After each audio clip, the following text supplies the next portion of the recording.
शेवटचा दिवस उमेदवारी अर्ज भरायचा, राष्ट्रवादी उमेदवार देणार आहे किंवा माहितीत काय ठरलंय? राष्ट्रवादी काँग्रेस पक्षाची जी जागा आहे त्याच्यामुळे राष्ट्रवादी काँग्रेस पक्ष उद्या उमेदवार या संदर्भातला अधिकृत मी स्वतः घोषित करेन. पण चर्चा जी आहे की सुनेत्रा पवार यांना उमेदवारी उद्या सकाळी उमेदवार घोषित केला जाईल.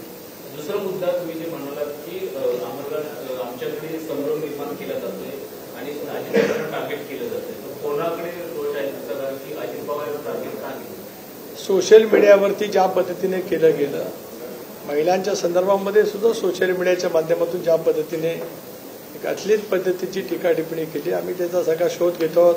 जी काही तक्रार सायबर ब्रँचकडे करायची आहे ती पण आम्ही त्या ठिकाणी केलेली आहे.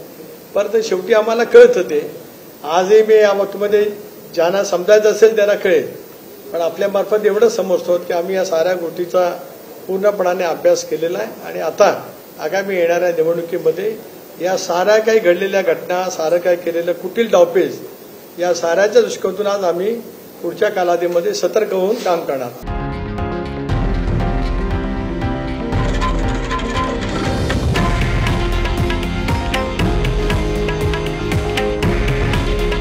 हे आहे देशातील नंबर 1 न्यूज नेटवर्क आणि आपण पाहत आहात TV9 मराठी.